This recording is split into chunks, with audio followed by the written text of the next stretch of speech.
Hello friends, आपका स्वागत है मेरे YouTube channel N A for two success पर। हम लोग प्राचीन भारत के इतिहास में गुप्त काल के अति महत्वपूर्ण प्रश्न उत्तर कर रहे हैं। आज हम लोग प्रश्न संख्या 96 से 115 तक करेंगे व्याख्या के साथ।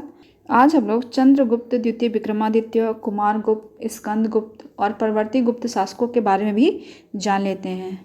तो चंद्रगुप्त द्वितीय विक्रमादित्य ने शासन किया था 375 से 415 ईस्वी तक। ठीक है, इनकी उपाधि थी देवराज। ये जो है सांची लेख में अंकित है। सहसांक स्वयं चंद्रगुप्त द्वितीय ने यह उपाधि ली थी। शकारी शकों का शत्रु होने के कारण ये उपाधि लिया था इन्होंने। देवगुप्त प्रवरसेन के चमक लेख में यह उपाधि अंकित है। परम भागवत यह उपाधि उसके धर्मनिष्ठ वैष्णव होने की पुष्टि करता है। चंद्र मेहरौली लौह स्तंभ में अंकित है। विक्रमादित्य शक विजय के पश्चात यह उपाधि धारण की थी। चांदी की मुद्रा प्रचलित करने वाला पहला गुप्त शासक चंद्रगुप्त द्वितीय विक्रमादित्य थे। चंद्रगुप्त द्वितीय विक्रमादित्य ने अपनी दूसरी राजधानी उज्जैनी को बनाया था। उज्जैनी विद्या एवं संस्कृति का प्रसिद्ध केंद्र था। शक विजय चंद्रगुप्त द्वितीय ने रुद्रसेन तृतीय को 409 ईस्वी में हराया। इस विजय के उपलक्ष्य में मालवा क्षेत्र में व्याघ्र शैली के चांदी के सिक्के चलाए। चंद्रगुप्त विक्रमादित्य के दरबार में 9 रत्न रहते थे। कालिदास साहित्यकार थे और 9 रत्नों में सबसे प्रमुख थे। बेताल भट्ट जादूगर थे। धन्वंतरी चिकित्सक थे। शंकु वास्तुकार थे। घटकर कूटनीतिज्ञ थे। वराह मिहिर खगोल विज्ञानी थे। छपड़क फलित ज्योतिष के जानकार थे। अमर सिंह कोशकार थे। वरुचि व्याकरण के ज्ञान करता थे। फाहियान जो था वो चंद्रगुप्त द्वितीय के समय भारत आया था। फाहियान ने लगभग 399 ईस्वी में भारत की यात्रा प्रारंभ की थी। फाहियान का प्रसिद्ध ग्रंथ फूक की था। फाहियान उत्तर पश्चिम के स्थल मार्ग से पंजाब होता हुआ मध्य प्रदेश तक आया और मध्य प्रदेश का इसने विस्तृत वर्णन किया है। इसने लिखा है, मध्य प्रदेश ब्राह्मणों का देश था। यहाँ मृत्युदंड नहीं दिया जाता था। आर्थिक दंड अधिक प्रचलित था। मध्य प्रदेश के लोग मांस, मदिरा, प्याज, लहसुन का प्रयोग नहीं करते थे। केवल चंडाल इसके अपवाद थे। मध्य प्रदेश में लोग क्रय विक्रय में कौड़ियों का प्रयोग करते थे। श्रावस्ती स्थित जेतवन विहार निःशुल्क चिकित्सालयों की इसने प्रशंसा की है। यह कुल 15 वर्ष 399 से 414 ईस्वी भारत में रहा। कुमारगुप्त प्रथम का शासन 415 से 455 ईस्वी तक रहा। इनकी उपाधि महेंद्रादित्य थी। ये जो है चंद्रगुप्त की पत्नी ध्रुव देवी से उत्पन्न पुत्र थे। कहीं कहीं पर कुमारगुप्त का जो समय दिया हुआ है 414 से 455 दिया है, तो कंफ्यूज मत होइएगा, 414 415 है। ठीक है। सर्वाधिक समय तक शासन करने वाला गुप्त शासक कुमारगुप्त है। लगभग 40 वर्षों तक इसने शासन किया। वेनसांग ने कुमारगुप्त का उल्लेख शक्रादित्य के नाम से किया है। कुमारगुप्त ने पटना के निकट नालंदा विश्वविद्यालय की स्थापना करवाई थी। नालंदा विश्वविद्यालय की यात्रा वेनसांग ने की थी। उस समय जो है वहाँ के प्रधानाचार्य शीलभद्र थे। गुप्त शासकों में सर्वाधिक अभिलेख जो है कुमारगुप्त से संबंधित है। इसकी संख्या 18 है। स्कंदगुप्त ने 455 से 467 ईस्वी तक शासन किया। इनकी उपाधि थी क्रमादित्य। सिक्कों पर जो है क्रमादित्य उत्कीर्ण है। विक्रमादित्य उपाधि जो है भीतरी अभिलेख में उत्कीर्ण है। शक्रोपम जो है कौम अभिलेख में उत्कीर्ण है। स्कंदगुप्त समय की सबसे महत्वपूर्ण घटना हुड़ों का आक्रमण था। हुड़ों का आक्रमण खुशनवाज के नेतृत्व में हुआ था। उस समय राजा कुमारगुप्त थे, लेकिन हुड़ों का दमन करने के लिए उन्होंने स्कंदगुप्त को भेजा था। स्कंदगुप्त ने हुड़ों पर विजय प्राप्त की और इस विजय के उपलक्ष्य में विष्णु स्तंभ बनवाया। करीब 30 वर्ष के पश्चात जो है हुड़ों ने दोबारा आक्रमण किया। उस समय जो है उसका नेता तोड़माड़ था। तोड़माड़ हुड़ों का प्रथम ऐसा शासक था जिसने भारत के मध्यवर्ती भागों में अपना विजय अभियान किया था। तोड़माड़ का पुत्र था मिहिरकुल, जो शैव धर्म का उपासक था। मिहिरकुल को पराजित करने का श्रेय मालवा के शासक यशोवर्मन तथा मगध के शासक नरसिंह गुप्त बालादित्य को जाता है। परवर्ती गुप्त शासक पुरुगुप्त थे। पुरुगुप्त स्कंदगुप्त के बाद पुरुगुप्त राजा बने। इन्होंने जो है वैष्णव धर्म को छोड़कर बौद्ध धर्म अपना लिया। इसके बाद बुद्धगुप्त, नरसिंह, बालादित्य, भानुगुप्त, वैन्यगुप्त, कुमारगुप्त तृतीय, विष्णुगुप्त शासक बने। गुप्त वंश का अंतिम शासक विष्णुगुप्त था। ठीक है, तो चलिए अब प्रश्नोत्तर शुरू करते हैं। प्रश्न नंबर 96, अपूर्व का सिद्धांत संबंधित है ऑप्शन नंबर ए चार्वाक से, ऑप्शन नंबर बी जैन से, ऑप्शन नंबर सी बौद्ध से, ऑप्शन नंबर डी मीमांसा से। इसका सही उत्तर होगा ऑप्शन नंबर डी मीमांसा से। अपूर्व का सिद्धांत संबंधित है मीमांसा से। जिसकी व्याख्या देखते हैं। अपूर्व का सिद्धांत मीमांसा दर्शन से संबंधित है। मीमांसा दर्शन में एक अदृश्य शक्ति की कल्पना की गई है जो कर्म तथा उसके परिणाम के बीच एक अतिलौकिक कड़ी है। वह इसे अपूर्व कहता है। अपूर्व का शाब्दिक अर्थ है कोई नई वस्तु जो पहले नहीं जानी गई अथवा वह जो पहले नहीं था। प्रश्न नंबर 97, निम्न में से किस भारतीय दर्शन ने परमाणु सिद्धांत का प्रतिपादन किया? ऑप्शन नंबर ए योग, ऑप्शन नंबर बी न्याय, ऑप्शन नंबर सी सांख्य, ऑप्शन नंबर डी वैशेषिक, ऑप्शन नंबर ई उपरिक्त में से कोई नहीं या उपरिक्त में से एक से अधिक। इसका सही उत्तर होगा ऑप्शन नंबर डी वैशेषिक। वैशेषिक ने परमाणु सिद्धांत का प्रतिपादन किया। जिसकी व्याख्या देखते हैं। वैशेषिक दर्शन के अनुसार सृष्टि का निर्माण अणु से हुआ है। महर्षि कणाद इस दर्शन के प्रवर्तक हैं। प्रश्न नंबर 98, निम्नलिखित युग्मों में से कौन सा एक भारतीय षट दर्शन का भाग नहीं है? ऑप्शन नंबर ए मीमांसा और वेदांत, ऑप्शन नंबर बी न्याय और वैशेषिक, ऑप्शन नंबर सी लोकायत और कपालिक, ऑप्शन नंबर डी सांख्य और योग। भारतीय षट दर्शन के भाग है मीमांसा, वेदांत, न्याय, वैशेषिक, सांख्य और योग। तो इसका सही उत्तर हो जाएगा ऑप्शन नंबर सी लोकायत और कपालिक। लोकायत और कपालिक जो है भारतीय षट दर्शन का भाग नहीं है। जिसकी व्याख्या देखते हैं। मीमांसा और वेदांत, न्याय और वैशेषिक तथा सांख्य और योग भारतीय षट दर्शन के भाग हैं। वेदों को मान्यता देने के कारण ही सांख्य, योग, न्याय, वैशेषिक, मीमांसा और वेदांत षट दर्शन आस्तिक दर्शन कहे जाते हैं। इनके प्रणेता क्रमशः कपिल, पतंजलि, गौतम, कणाद, जैमिनी तथा बादरायण थे, जबकि लोकायत और कपालिक भारतीय षट दर्शन के भाग नहीं हैं। प्रश्न नंबर 99, लोकायत दर्शन किसको कहा जाता है? Option number A Jain, option number B Bauddha, option number C Charvaka, option number D Sankhya. इसका सही उत्तर होगा option number C Charvaka. Charvaka को ही लोकायत दर्शन कहा जाता है। इसकी व्याख्या देखते हैं। चार्वाक दर्शन को ही लोकायत दर्शन के नाम से जाना जाता है।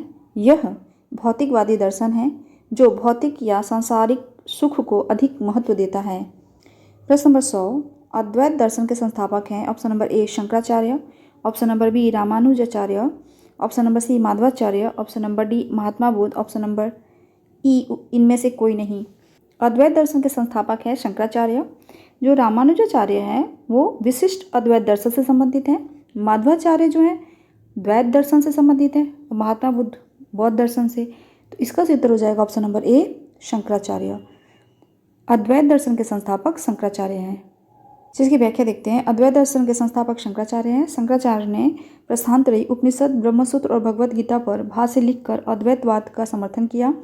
ब्रह्मसूत्र पर उनका भाष्य ब्रह्मसूत्र भाष्य या शारीरिक शास्त्र कहलाता है। प्रश्न नंबर 101, शंकर के दर्शन को कहा जाता है। ऑप्शन नंबर ए एकत्ववाद, ऑप्शन नंबर बी समग्र एकत्ववाद, ऑप्शन नंबर सी द्वैतवाद, ऑप्शन नंबर डी अद्वैतवाद। इसका सही उत्तर होगा ऑप्शन नंबर डी अद्वैतवाद। शंकर के दर्शन को अद्वैतवाद कहा जाता है। प्रश्न नंबर 102, प्रच्छन्न बौद्ध किसे कहा जाता है? Option number A Shankar, option number B Kapil, option number C Ramanuj, option number D Patanjali. इसका सही उत्तर होगा option number A Shankar. Shankar या शंकराचार्य को प्रच्छन्न बौद्ध कहा जाता है। जिसकी व्याख्या देखते हैं। शंकर या शंकराचार्य अद्वैत दर्शन के प्रणेता तथा हिंदू धर्म के प्रख्यात दार्शनिक थे। बौद्ध धर्म की कई संकल्पनाओं को अपने दर्शन में शामिल करने के कारण उन्हें प्रच्छन्न बौद्ध की संज्ञा दी जाती है।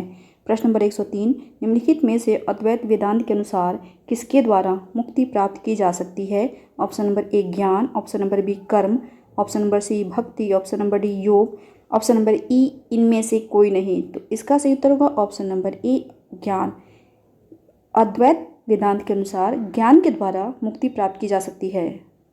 जिसकी व्याख्या देखते हैं। अद्वैत वेदांत में ज्ञान मार्ग को मोक्ष का साधन स्वीकार किया जाता है। उसकी मान्यता है कि केवल ज्ञान से ही मुक्ति मिलती है। ज्ञान देव मुक्ति, ज्ञान के अभाव में मुक्ति संभव नहीं है। उल्लेखनीय है कि अद्वैत वेदांत में सभी लोग ज्ञान मार्ग के अधिकारी नहीं हैं। ज्ञान मार्ग का अधिकारी केवल वही है जो साधन चतुष्ट है। नित्य वस्तु विवेक, इहा मुत्रार्थ भोग विराग, शम दमादि साधन संपत्ति एवं मुमुक्षुत्व से युक्त है, जबकि विशिष्टाद्वैत दर्शन में भक्ति मार्ग को मोक्ष का साधन माना जाता है। प्रश्न नंबर 104, विशिष्ट अद्वैत सिद्धांत के संस्थापक कौन थे? Option number A Ramanujacharya, option number B Vallabhacharya, option number C Shrikanthacharya, option number D Madhvacharya. इसका सही उत्तर होगा ऑप्शन नंबर ए रामानुजाचार्य। विशिष्ट अद्वैत सिद्धांत के संस्थापक थे रामानुजाचार्य। की व्याख्या देखते हैं। भक्ति आंदोलन के प्रमुख संतों में रामानुजाचार्य का स्थान महत्वपूर्ण है। ये सगुण ईश्वर में विश्वास करते थे तथा भक्ति को मोक्ष प्राप्ति का साधन मानते थे। इन्होंने विशिष्टाद्वैत सिद्धांत का प्रतिपादन किया था। रामानुजाचार्य का विशिष्ट अद्वैत दर्शन शंकराचार्य के अद्वैत दर्शन के विरोध में एक प्रतिक्रिया है। शंकराचार्य ने ब्रह्मा को सत्य तथा जगत को मिथ्या बताया है, जबकि रामानुजाचार्य के अनुसार जीव आनंदमय, स्वयं प्रकाशमान तथा वैशिष्ट्यपूर्ण है और जगत मिथ्या न होकर सत्य सृष्टि है। मनुष्य भक्ति के द्वारा ईश्वर में तल्लीन हो सकता है, अतः विकल्प ए सत्य है। जबकि वल्लभाचार्य ने शुद्ध अद्वैतवाद तथा माधवाचार्य ने द्वैतवाद दार्शनिक मत का प्रतिपादन किया है। प्रश्न नंबर 105, निम्न में से किसका संबंध वेदांत दर्शन के साथ नहीं है? Option number A Shankaracharya, option number B Abhinava Gupta, option number C Ramanuj, option number D Madhva. इसका सही उत्तर होगा ऑप्शन नंबर बी अभिनव गुप्त। अभिनव गुप्त का संबंध वेदांत दर्शन के साथ नहीं है। जिसकी व्याख्या देखते हैं। वेदांत दर्शन को भारतीय विचारधारा की प्रकाष्ठा माना जाता है। वेदांत का शाब्दिक अर्थ है वेद का अंत या वैदिक विचारधारा की प्रकाष्ठा।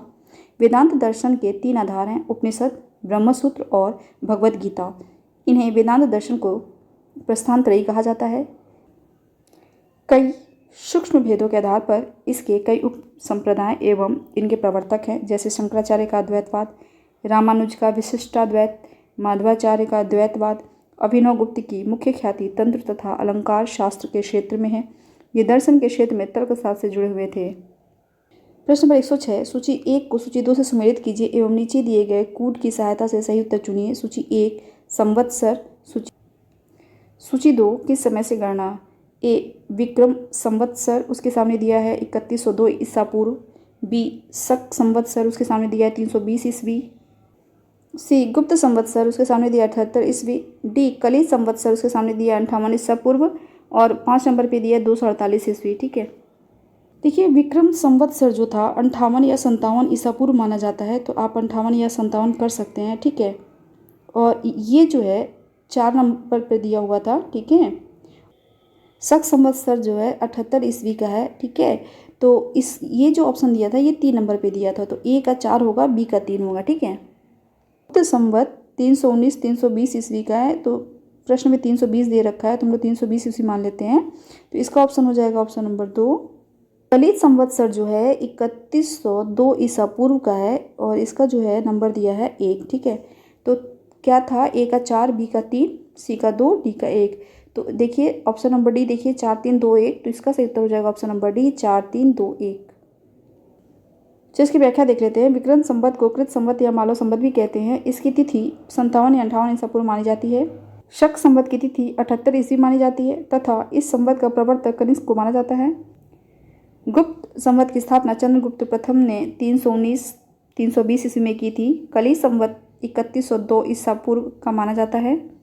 107, निम्न कथनों पर विचार कीजिए तथा नीचे दिए कूट से सही उत्तर चुनिए।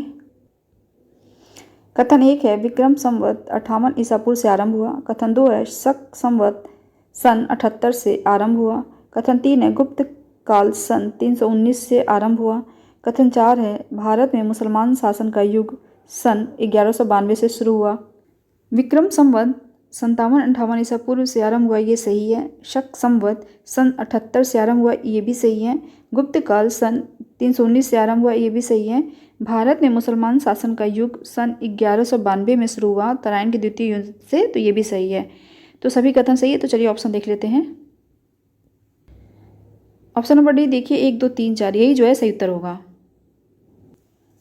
जिसकी व्याख्या देखते हैं। विक्रम संवत 58 ईसा पूर्व अथवा 57 ईसा पूर्व से तथा शक संवत 78 ईस्वी से प्रारंभ हुआ था। यद्यपि गुप्त वंश की स्थापना श्रीगुप्त ने की थी, तथापि गुप्त काल के प्रारंभ से तात्पर्य गुप्त साम्राज्य अर्थात चंद्रगुप्त प्रथम के शासनकाल के आरंभ 319 ईस्वी से है।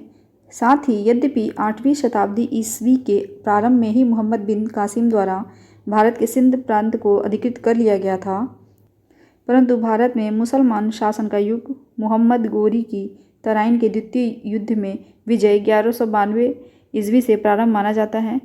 इस प्रकार प्रश्नगत चारों कथन सही है। कुछ प्रश्नों के उत्तर आयोग की मान्यता पर निर्धारित होते हैं। यह प्रश्न भी ऐसे ही प्रश्नों में से एक है। यहाँ यदि गुप्त काल के प्रारंभ से आशय श्रीगुप्त से हो और भारत में मुस्लिम शासन का युग 1206 गुलाम वंश की स्थापना से माना जाए तो अभिष्ट विकल्प ए होगा। इसी प्रकार कथन 3 को सही और कथन 4 को गलत मानने पर अभिष्ट विकल्प सी होगा। प्रश्न नंबर 108, पुलकेशिन प्रथम का बादामी शिलालेख शक वर्ष 465 का दिनांकित है। यदि इसे विक्रम संवत में दिनांकित करना हो तो वर्ष होगा option number A 601, option number B 300, option number C 330, option number D 407। तो इसमें कह रहा है कि शक वर्ष से है तो इसमें 78 जोड़ दीजिए, ठीक है, और विक्रम संवत निकालना है तो इसमें 58 भी जोड़ दीजिए। तो आपका जो आ जाएगा 601। तो इसका सही उत्तर हो जाएगा ऑप्शन नंबर ए 601। क्या देख लेते हैं। शक संवत का प्रारंभ 78 ईस्वी में माना जाता है तथा विक्रम संवत का प्रारंभ 57 अथवा 58 ईसा पूर्व निर्धारित किया गया है। अतः पुलकेशिन प्रथम के बादामी शिलालेख को विक्रम संवत से दिनांकित करने के लिए हमें वर्ष 465 में 78 और 58 को जोड़ना होगा। इस प्रकार 465 plus 58 plus 78 equal 601 Vikram Samvat होगा। प्रश्न नंबर 109, एक चालुक्य अभिलेख के तिथि अंकन में शक संवत का वर्ष 556 दिया हुआ है।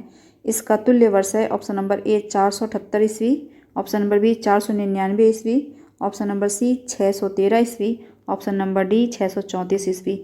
इसमें कह रहा है शक संवत कह रहा है, तो इसमें क्या करना है कि आप जो है 78 इसमें जोड़ दीजिए, ठीक है। इसका सही उत्तर हो जाएगा ऑप्शन नंबर डी 634। इसी व्याख्या देखते हैं। शक संवत का प्रचलन कुषाण वंशीय शासक कनिष्क ने 78 ईस्वी में किया था। शक संवत में 556 अंकित है तो यह ईस्वी सन में 556 प्लस 78 इक्वल 634 ईस्वी होगा।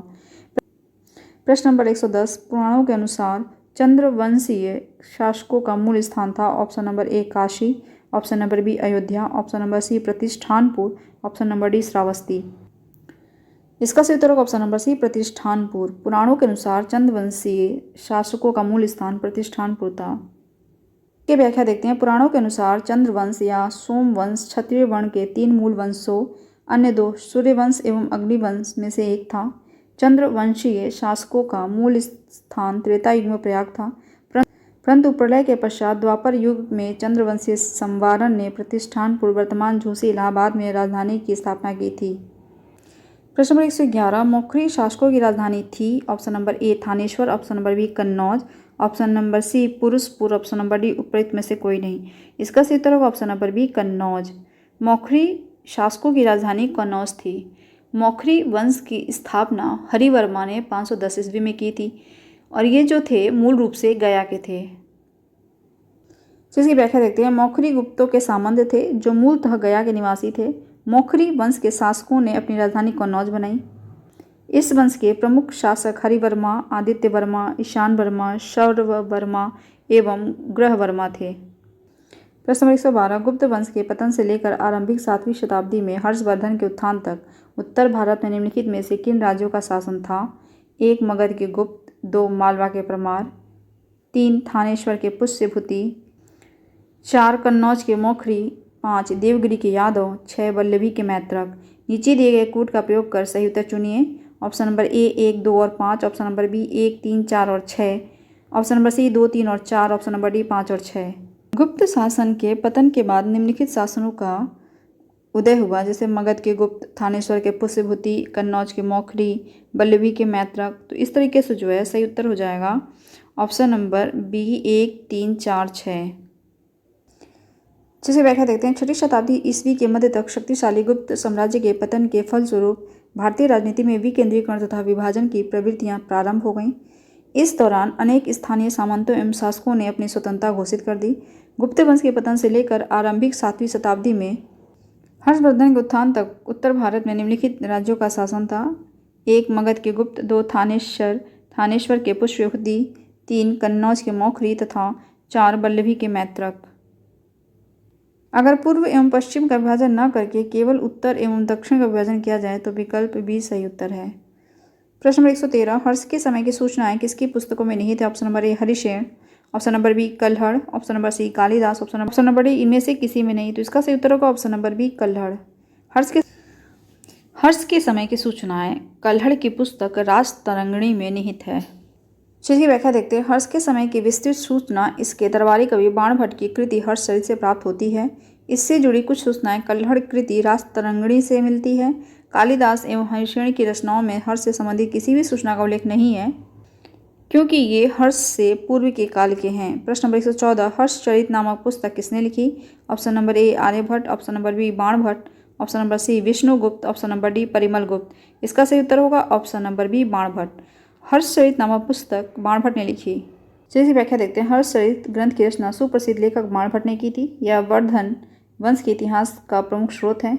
इसमें लेखक अपने समकालीन शासक तथा उसके पूर्वजों के जीवन वृत्त का वर्णन प्रस्तुत करता है। प्रश्न नंबर 115, हर्ष के साम्राज्य की राजधानी थी। Option number A Kannauj, option number B Pataliputra, option number C Prayag, option number D Thaneshwar. इसका सही उत्तर होगा option number A Kannauj. Harsha के साम्राज्य की राजधानी थी कन्नौज। इसकी व्याख्या देखते हैं। चीनी स्रोतों से पता चलता है कि हर्ष एवं राजश्री दोनों साथ साथ कन्नौज के राज सिंहासन पर बैठते थे। हर्ष ने अपनी राजधानी थानेश्वर से कन्नौज स्थानांतरित की ताकि वह राजश्री को प्रशासनिक कार्यों में पूरी सहायता प्रदान कर सके। यह हर्ष के विस्तृत साम्राज्य पर शासन करने के लिए भी उपयुक्त था। तो चलिए आज के लिए इतना ही रहने देते हैं। अगर आपको मेरा वीडियो पसंद आया तो मेरे वीडियो को लाइक ज़रूर कर दीजिएगा, अपने दोस्तों के साथ ज़्यादा से ज़्यादा शेयर करिएगा। अगर आप मेरे चैनल पर पहली बार आए तो मेरे चैनल को सब्सक्राइब कर लीजिए। Thanks for watching, good bye.